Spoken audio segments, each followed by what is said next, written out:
요한에서 진리를 지켜 행하라 라고 볼 수 있습니다.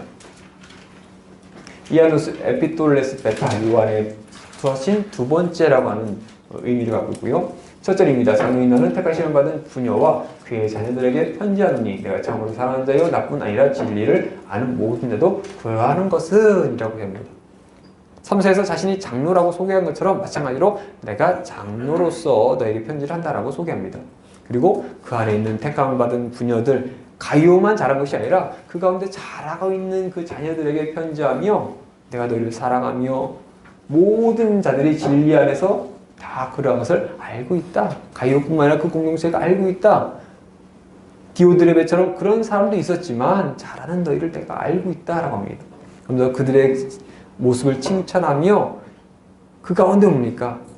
우리가 많이 알고 있는 악한 자들이 왔을 때 절대 문도 열어주지 말고 인사도 하지 마라. 그것은 그에게 속하는 것이다. 철저한 분리, 분별할 것을 권하는 모습도 볼 수 있습니다. 그래서 그 절에 택하심 받은 내 자매의 자녀들이 내게 문안하느니라 라고 하면서 문안의 인사로 끝나는 것을 볼 수 있습니다. 전체 복음입니다. 서론에 보시면 인사로 끝나고요. 본론엔 진리를 지켜 행하라입니다. 그래서 진리 안에서 실천하라, 진리를 지켜라. 그들이 그렇게 잘하는 그 모습 그대로 잘 실천하고 그것을 지키기 위해서 살아라. 그 디오드레베의 그 악을 따르지 말고 정말 선한 모습으로 너네가 그렇게 잘했던 모습, 사랑받는 모습, 진리 안에 있는 모습대로 살아가라라고 얘기합니다. 그리고 결론으로 끝인사하면서 마찬가지입니다. 내가 너희를 속히 보기를 원한다. 내가 그걸 위해서 편지를 쓴다. 난 너희를 정말 보고 싶다라고 하는 말로 무난하면서 끝나는 것을 볼 수 있습니다. 그래서 인사입니다. 자, 인사는 아까 보셨으니까 넘어가겠습니다. 본론입니다. 진리를 지켜 행하라. 그래서 진리를 실천하라고 합니다. 부녀들아 내가 이제 내게 구하노니 서로 사랑하자. 역시 사랑의 사도답게 사랑에 대해서 강조합니다. 너희는 서로 사랑해야 된다. 사랑해야 된다 얘기합니다. 이는 새 계명같이 내게 쓰는 것이 아니라 처음부터 우리가 가진 것이라. 이것은 우리가 처음 듣는 게 아닙니다. 요한이 처음 얘기하는 것이 아닙니다. 이미 사도 요한이 이미 미리 얘기했었고 이미 예수 그리스도를 통해서 우리에게 전해졌던 말씀입니다. 이미 하나님께서 세상을 만드시고 아브라함을 통해서 이삭을 통해서 모든 말씀을 하셨고 율법을 주시고 그 가운데 거룩을 지키게 나가시며 그 모든 것이 뭡니까? 그 밑바탕은 사랑이었습니다.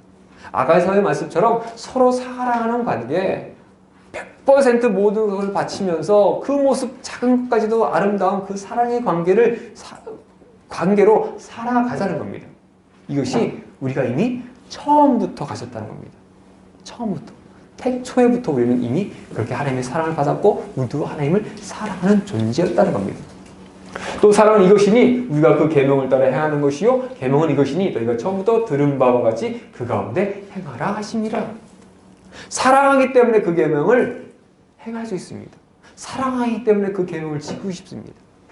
이것이 이미 처음부터 들었고 우리는 그 가운데 행하고 있다. 너희는 그렇게 행하고 있다. 잘하고 있다는 겁니다. 그 가운데 열심히 더 살아라 라고 합니다. 그래서 진리를 지키라고 합니다. 근데 문제는 그 진리를 지키려고 하는데 디오드레베 같은 사람이 나옵니다. 초기 영주주의처럼 하나님은 신이 아니다. 어떻게 신이 사람이 될 수 있느냐라고 하면서 그들을 흔드는 적그리스도가 나옵니다. 미혹하는 자가 세상에 많이 나왔느니 이는 예수 그리스도께서 육체로 오심을 부인하는 자라. 어떻게 선하신 영적인 존재가 육신으로 올 수 있느냐. 이건 말이 안 된다. 있을 수 없다라고 하는 것이 그들이었습니다. 그런 미혹하는 자가 세상에 많이 나왔습니다. 이런 자가 바로 미혹하는 자입니다. 아무리 앞뒤 어떤 말을 할지라도 예수 그리스도께서 사람으로 오지 않으셨다.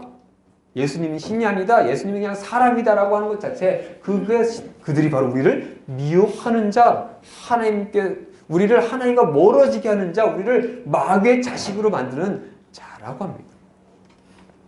그런 자들을 경계하라고 합니다. 근데 경계를 어떻게 합니까? 누구든지 이 교훈을 가지지 않고 너에게 나아가거든 그를 집에 들이지도 말고 인사도 하지 말라. 그에게 인사하는 자는 그 악한 일에 참여한 자니라. 집에 오면요 들이지도 말고요 지나가다가 인사도 하지 말라는 겁니다.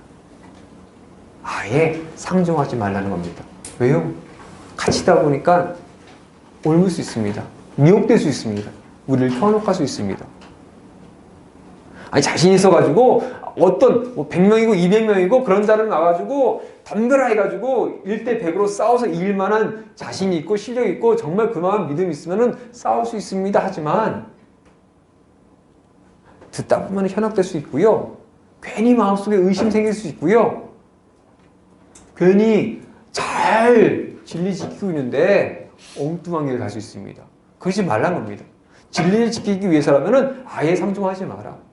너희가 이스라엘 백성에게 하나님께서 말씀하십니다. 너희가 절대 그 가나안 땅에 있는 사람과 결혼하지 마라. 뭡니까? 그들을 결혼하면서 그들의 신이 들어오고 하나님을 떠날까 봐 절대 하지 마라. 마찬가지입니다. 요한이 뭡니까? 조금이라도 기회가 되어서 그들이 우리를 미혹할까 봐 하지 말라는 겁니다. 진리를 지켜서 그것을 지키기 위해서라면은 그렇게라도 해서 우리는 지금 살아가야 되는 그 상황이라는 겁니다. 그렇게 사는 것이 우리를 지킬 수 있는 방법이다라는 얘기입니다. 그래서 마지막 끓인 사람입니다. 내가 너에게 쓸 것이 많으나 종이나 먹으로 쓰기를 원하지 아니하고 오히려 너에게 가서 대면하여 말을 하니 이는 너희 기쁨을 충만하게 하느니라. 내가 힐 받은 내 자녀들이 되게 무난하느니라. 너무나 쓸 게 많은데 하고 싶은 일이 많은데 예수 그리스도께서 누구신지 너무나 쓸 게 많은데 쓰자니 너무나 많고 하자니 너무나 많으니 직접 가서 정말로 밤새도록 얘기하며 은혜를 나누고 하나님의 말씀을 나누고 하나님에 대해서 누구신지 나누고 싶다는 겁니다. 그 사랑하는 자들과 함께하며 너희의 기쁨을 충만하게. 우리가 하나님 앞에서 그렇게 기쁨이 충만하구나. 그 기쁨을 더욱더 충만하게. 더욱더 진리 안에서 행하도록 진리를 지키도록 우리를 미혹하는 자들에게서 이겨내도록 너희에게 하고 싶다라고 하면서 마치는 모습을 볼 수 있습니다.